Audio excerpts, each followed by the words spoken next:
Welcome to the Self-Publishing School podcast. This is the podcast to listen to if you're an aspiring writer or an author who wants to be more successful. On this show, you'll learn how to write and launch a book successfully, all from the top authors and people just like you who are doing it at the highest level. I'm your host, Chandler Bolt, the founder of Self-Publishing School, the author of the book called Published, and the CEO of selfpublishing.com. For free training on how to publish a book that sells 10,000 copies, go to selfpublishing.com/free training. Hey, Chandler Bolt here, and joining me today is Ryan Hawk.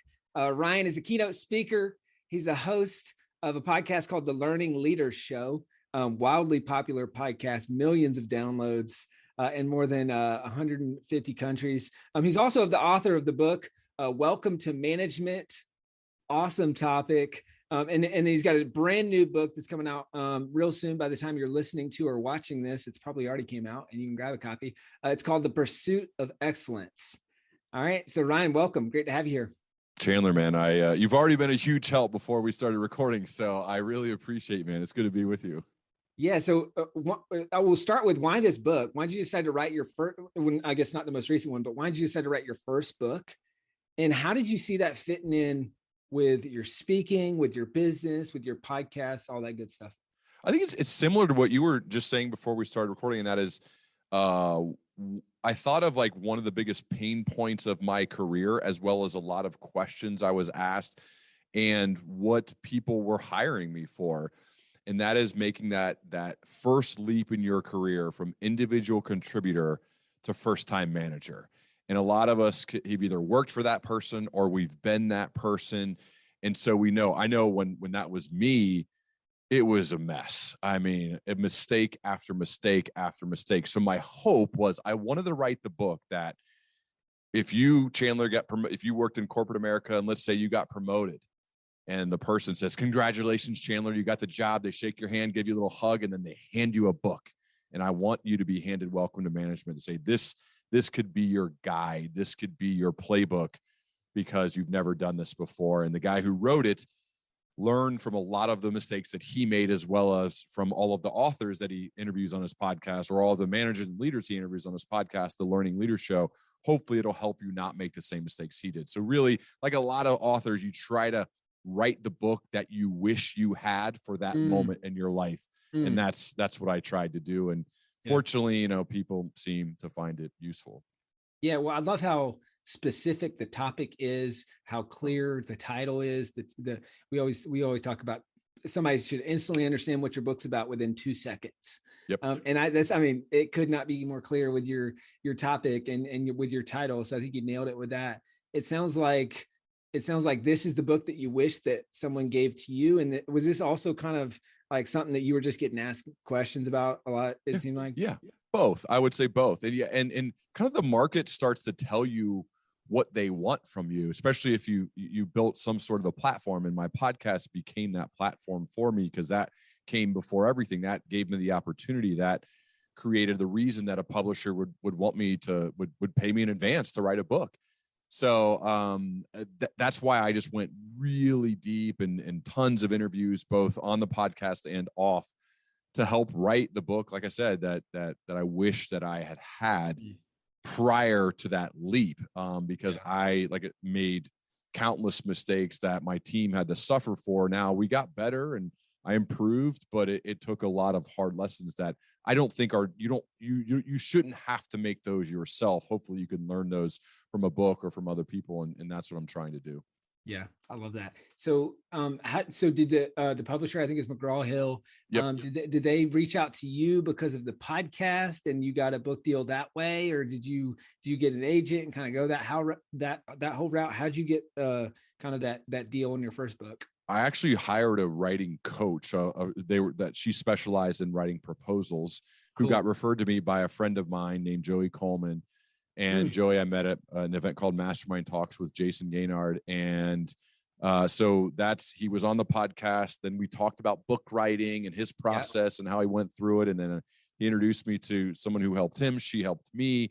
And I then got introduced to Joey's book agent, who's Jim Levine, Yep. And then we asked Jim what he thought. Jim had asked to represent me, and he told me he thought we would get some bids if we took it to the traditional publishers. We did, and I was elated. I was a little bit surprised initially. I know more about it now, so I get it.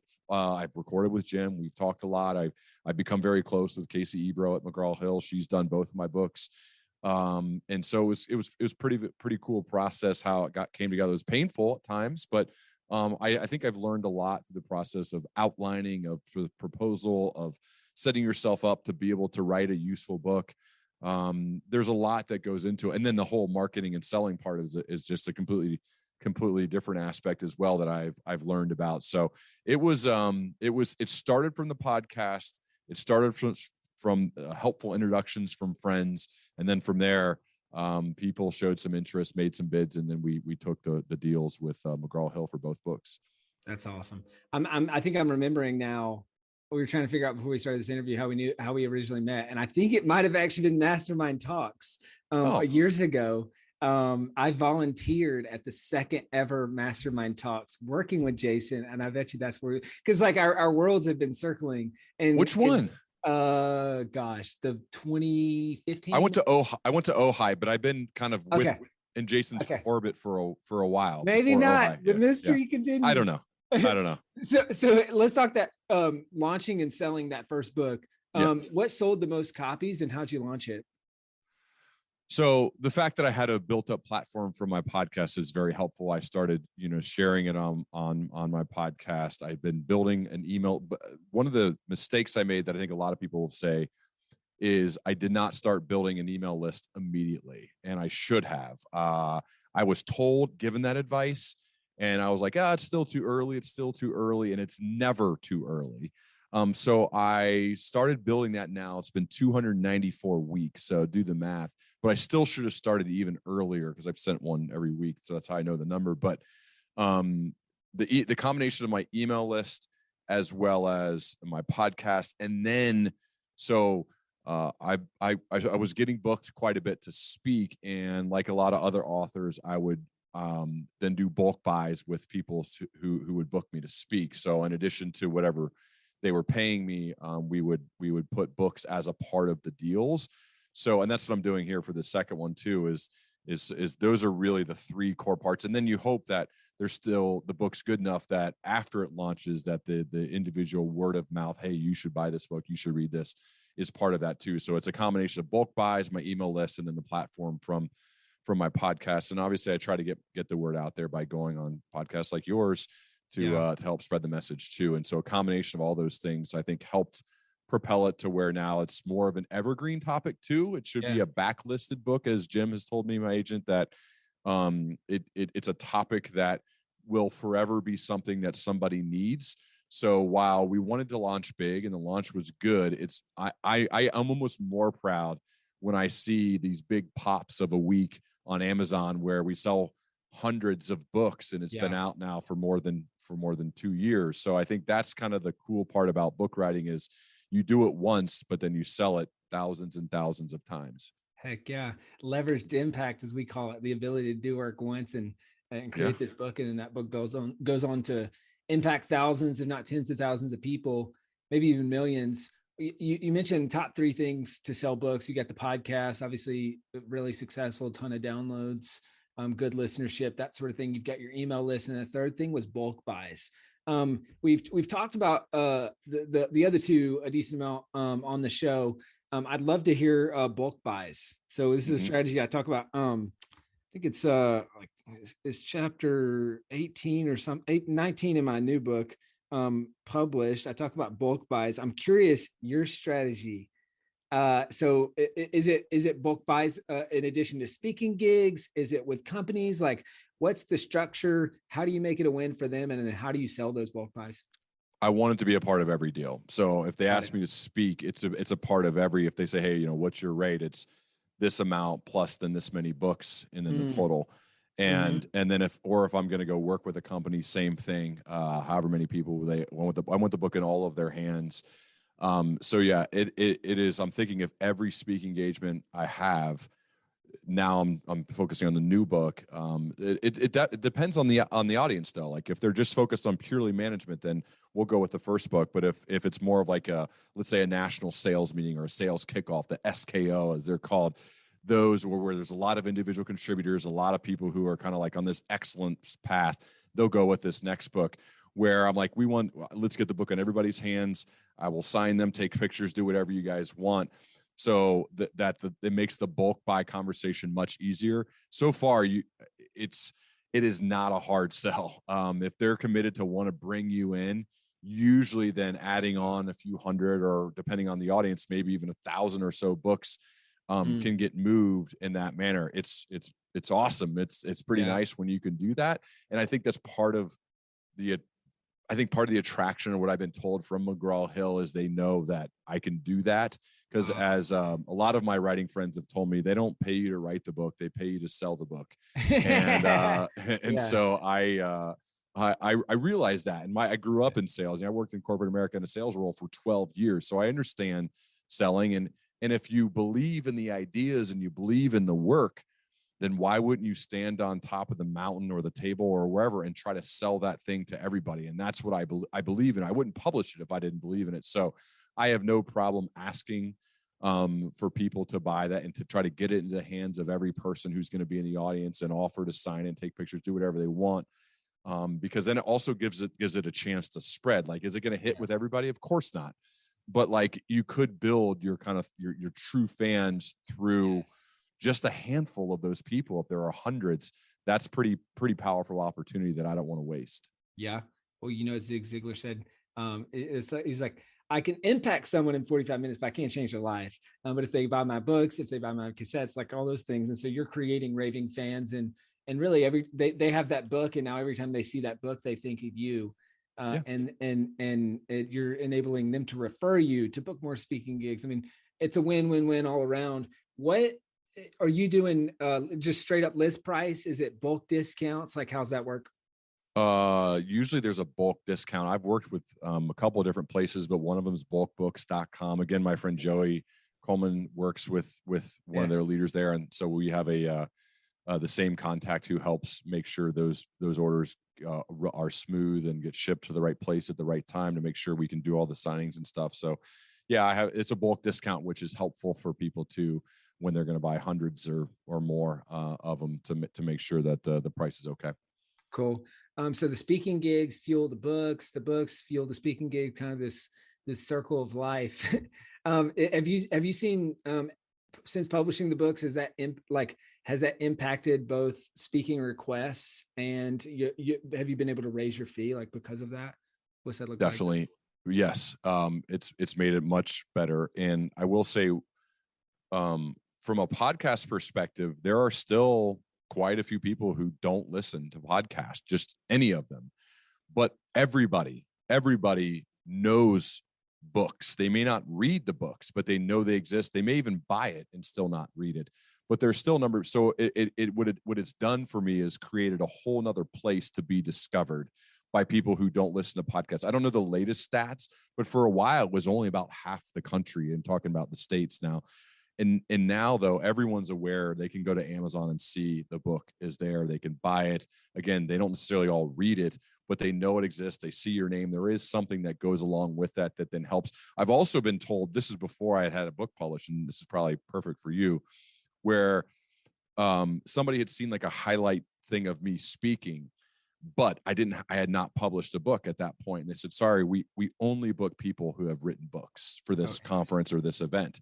And one, I thought that was a mistake, but it was another reminder. They should probably go to self-publishing school or do something. They should write a book. If that is a part of the criteria, it does increase your level of credibility when it comes to people who choose to book speakers. And so while I may not agree with that, I understand why. That's part of the deal. And so I do that now. So I can check off that box. I also just think the other reason to write a book is because writing, the act of doing it, creates so much clarity of thought that all leaders, and I work in the leadership space, all leaders should be writers, and even better if you choose to publish that work, and even better than that if you choose to publish a book. And now there are so many more possibilities to publish a book in a professional way, right?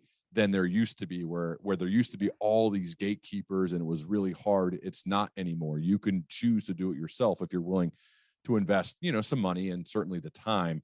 Yeah. I push leaders to do that regularly now. Yeah. Hey, Chandler Bolt here. I hope you're loving this episode so far. It's time to go from inspiration to implementation.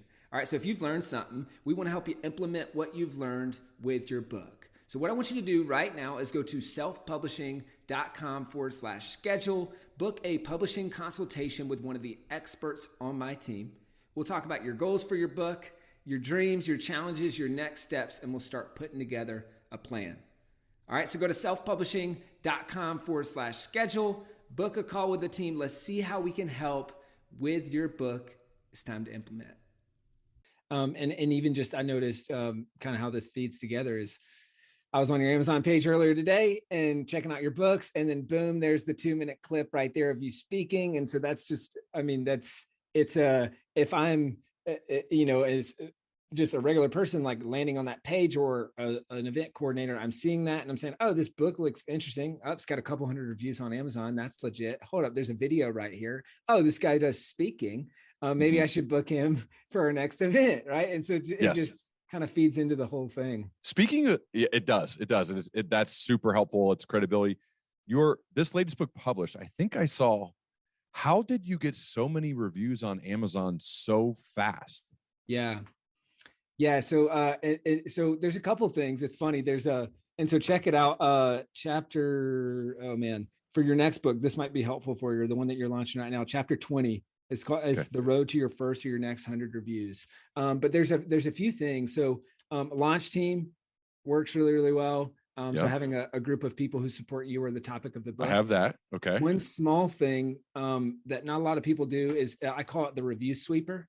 So it's really just a 3 email sequence that follows up with people starting 21 days after they grab a copy of your book. So that works really, really well. The templates are actually in that chapter 20. And so it just says, hey, are you liking the book? I'd love to hear, hit reply. And then when they reply, I've got like a customer support macro that just says, hey, thanks so much. Would you mind copying and pasting that into a review here? And then just a bunch of small little things like that, asking for reviews. Every time someone says, hey, I loved your book, like, hey, could you copy and paste that in a review right here? Just like the little small things that make it easy for them to do it, right? Make it easy for them to write the review. Yeah, exactly. Yeah. And so I'm curious for you, obviously you have this, wildly successful podcast. How have you used the podcast to help sell books? What's worked there? Anything that's innovative or that you've tried that you've seen that's worked well? And then secondarily, do you promote, or do you see more copies of the audiobooks sold because of the podcast? And naturally people who listen to podcasts probably listen to audiobooks, that sort of thing, or no? Yeah, so the Audible thing was one issue. So we were, it was going really well on Audible, high reviews. It was ranked in one of the top 25 audio management books of all time by Book Authority, all these great, cool things. And then McGraw-Hill lost their deal, or they didn't come to a renewal agreement with Audible, and it crushed me. It was devastating, honestly. Yeah, and so all of that came off of Audible for a full year. And part of the deal with my second book was, I wasn't going to do it unless they got my first book, Welcome to Management, back on Audible. It wasn't just my book. It was all of their titles. So they said, we're actively in negotiations. They eventually did get the deal done. It got placed back on Audible, but all those reviews are gone. Everything is wiped away. That ranking went away from that because it wasn't there for a year. It's back now. I do the readings myself. Yes, Audible's big, definitely big for me. I would say because my platform was built from an audio platform because of the podcast first and foremost. So it is big. I like reading the books myself. I think people seem to like that. It reviewed really well.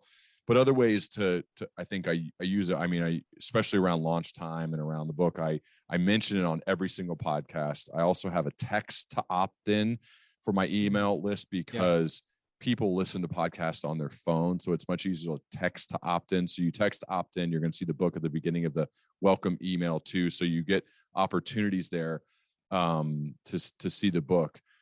So that's, I think all that's helped, and the audience just steadily grows. So there's more new people. So that's why I say it every single episode, so that new people can go there and opt in and gives them a chance to buy the book. So that's part of it too. My one thing is, I think we have a few hundred reviews, but we should have a lot more. And that's where I'm probably next. I could use some help from you of how to do that better.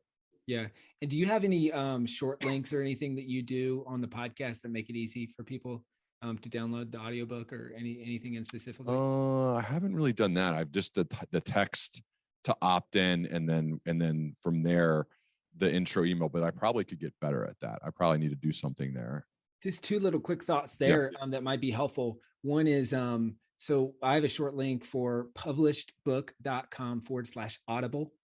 And it's just an easy, so people can, and so that's our call to action, where people can go there and say, oh, get the audiobook for free. And you get a lot of hits on that converts well? Decent amount. Yeah. I mean, the book just launched about a month ago, so we're still in the early phases there. But so then that goes directly to Audible, so they can get the copy of the book for free for if they do a trial, or just with a credit if they already have Audible. So either way, they can get a free copy of the book.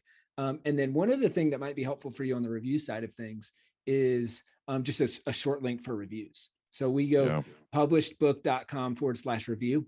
So learningleader.com/review, or whatever the book website is. And so it's just easy for you to remember. So you can type it out real quick if someone says something good about the book, but then also easy for people to remember. Shoot them straight to Amazon, right? Exactly. And it'll go straight to the review page and just a redirect. And so it makes it real simple. And then obviously there's little things too, like call to action in the book, like at the end of the book. And we talk about like structuring that in the book to ask for reviews at the end, and all that stuff. It's in the PS at the end of published, and super helpful. Kind of asking for it specifically in the text itself.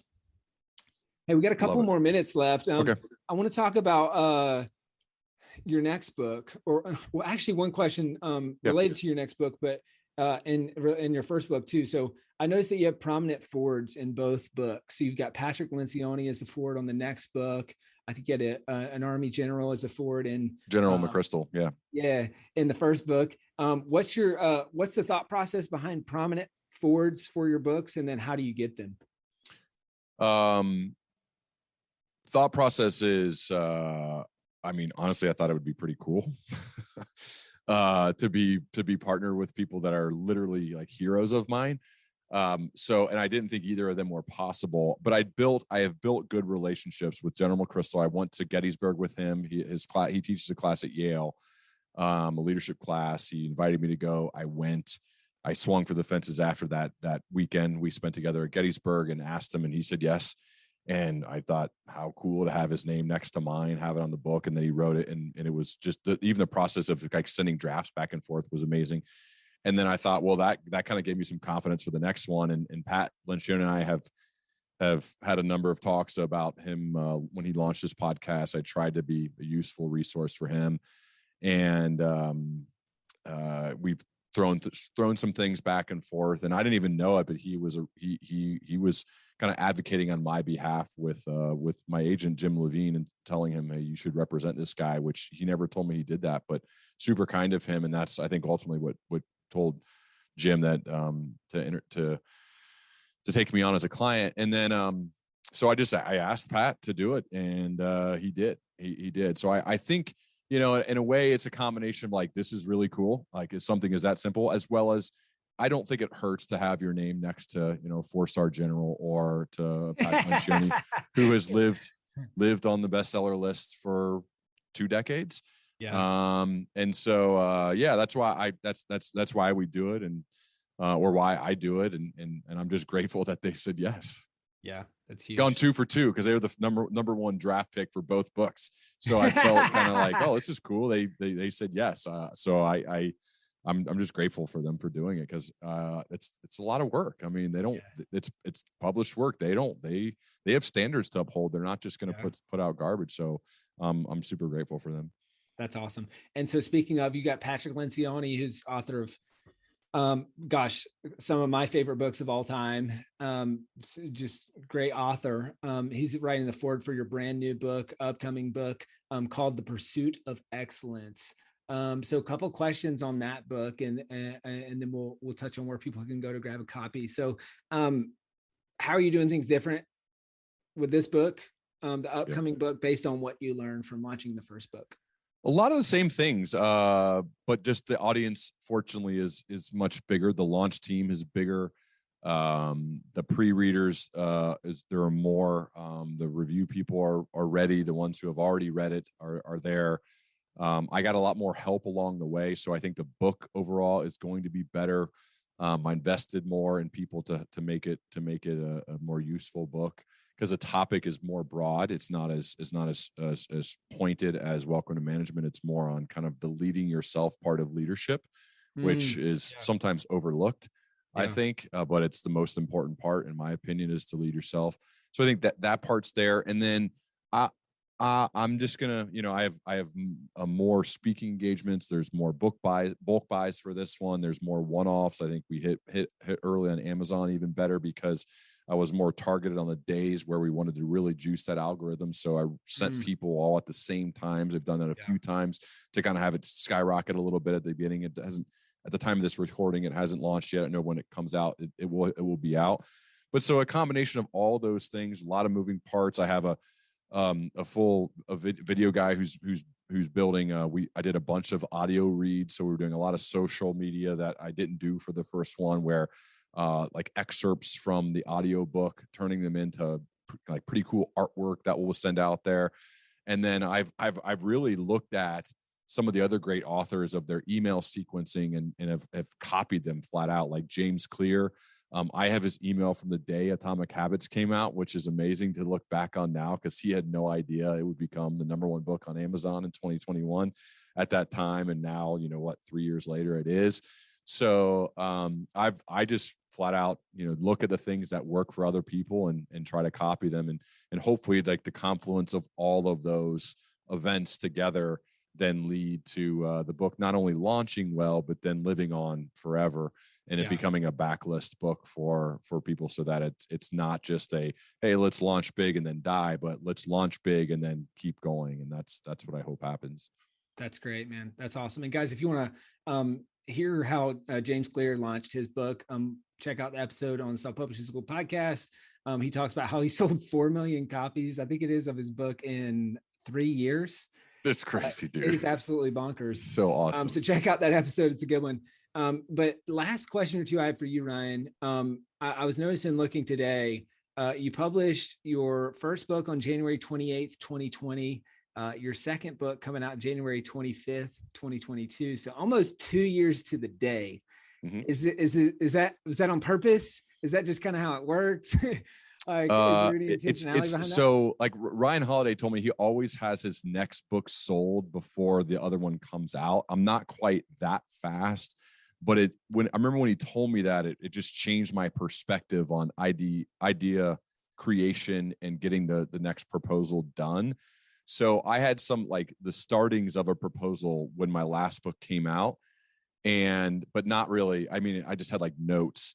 And so I thought there's a chance I could get the proposal put together and then get it sold. The one downside of traditional publishing that I'm not as fond of is it just takes a lot longer. The process gets drawn out some, where this book, it probably could have came out 6 months ago. I mean, I guess it wasn't fully ready, but we could have probably sped up some parts of the process. But that's part of traditional publishing, at least in my experience, is that it does get delayed a little bit to when it comes out. But I do like January. It's the beginning of the year. It seems to be the right time for something like this. So I kind of like it. I like this rhythm. I don't know if I'll be able to keep it up or not yet. I'd like to, but I guess we'll see. I think the thing that I might try next, I probably shouldn't even say this out loud. I just think I might write a shorter book. I might just say like challenge myself to write a book in half as many words, but try to have the same impact. That's kind of like a challenge I've been thinking about, and maybe that will make it more doable. Or maybe I'm just saying that now because getting to 65,000 words was such a pain. But we still cut 20,000 words of this next book. So it was at 85,000 words, and we cut out 20 in order to get it down to this. So it was only supposed to be 60, and we ended up publishing, I think, around 65, I believe. So I don't know, man. Maybe that's what I'll do next. That's so funny. With published my most recent book, it was the same exact. It was like 83, 84, and then got down to like 63 about the time at publishing. So it's a funny mirroring. What do you think about paperback versus hardback? Does it even matter anymore? I think hardback has some more prestige and feels like more of a legit book, but beyond that, I mean, for speaking gigs, because you can charge more, and they're going to pay, and it's legit. But then if you're trying to do other stuff with it that you want to be more cost effective, like we ship a bunch of books, or like when I come to speak, we'll bring free books and use those to lead collect. Gotcha. And then we'll get the leads from pretty much the whole audience, and then turn that into. You mean they have to give you their email address to get your book?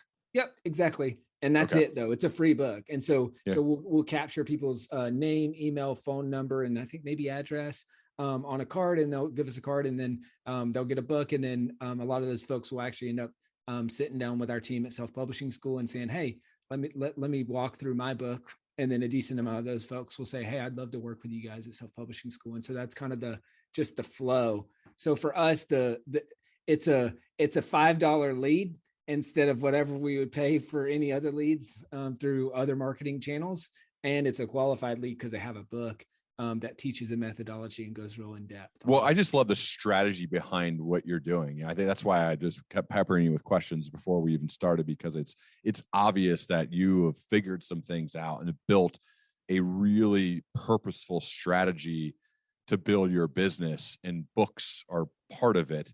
And you've also proven and shown how others can do it, which, dude, I'm huge props. Huge. I'm impressed. I appreciate that. Thank you, Ryan. Well, hey, we'll wrap with this. Where can people go to find out more about you, to grab a copy of the book? So I would say pre-order, but it would be pre-order at the time of recording. By the time this releases, it's just go buy a copy of the book. So where can they go to find out more about you, grab a copy of the book, and anything else that you're up to? Yeah. So the home base for everything is my website, learningleader.com. I have a text to opt-in, which I mentioned. It's Hawk, HAWK, my last name, to 66866. You can text to opt-in. Everything's free there. I mean, there's books off of that too, but that's the text to opt-in. So I would encourage people that. And then the latest book is called The Pursuit of Excellence, man. I'm pumped about it. Excited. I hope people find it useful. Yeah. Well, guys, grab a copy of the new book, The Pursuit of Excellence. Or if you're new to management, grab a copy of his first book, Welcome to Management. Ryan, you're the man. Thank you so much. Thanks, Chandler. Good to be with you, man. Thank you so much for watching or listening to this episode of the Self-Publishing School podcast. I know there's so many places that you can be spending your time. There's other podcasts that you could be listening to, YouTube channels that you could be watching. So thank you so much. It means the world. Now, I want you to do 3 things right now if you found this episode helpful. All right, number 1, I don't know if you know this, but we've got a YouTube channel. It's a companion channel to this podcast. All the video versions of the episode are on the YouTube channel. So number 1, subscribe to the YouTube channel. Number 2, if you're listening to this podcast wherever, whether this is Spotify, Apple Podcasts, number 2, I want you to subscribe to this podcast right now so you don't miss a future episode. And then number 3, this is probably the most important, leave a review on the podcast. All right, reviews are super important and help this podcast get discovered by other people. So number 3, leave a review on the podcast. Thank you so much. I'll see you in the next episode. If you're on the fence about scheduling a publishing consultation call with my team, maybe you're not quite ready for that, I've got some free training that I think will be really helpful for you. All right, all you have to do is go to register to sign up. Go to selfpublishing.com/free training. When you do, you're also going to get a free digital copy of my new book published. And on that training, you're going to learn the next steps of how to implement with your book. So how to write, how to publish, how to launch successfully. So go to register right now at selfpublishing.com/free training. I'll see you there.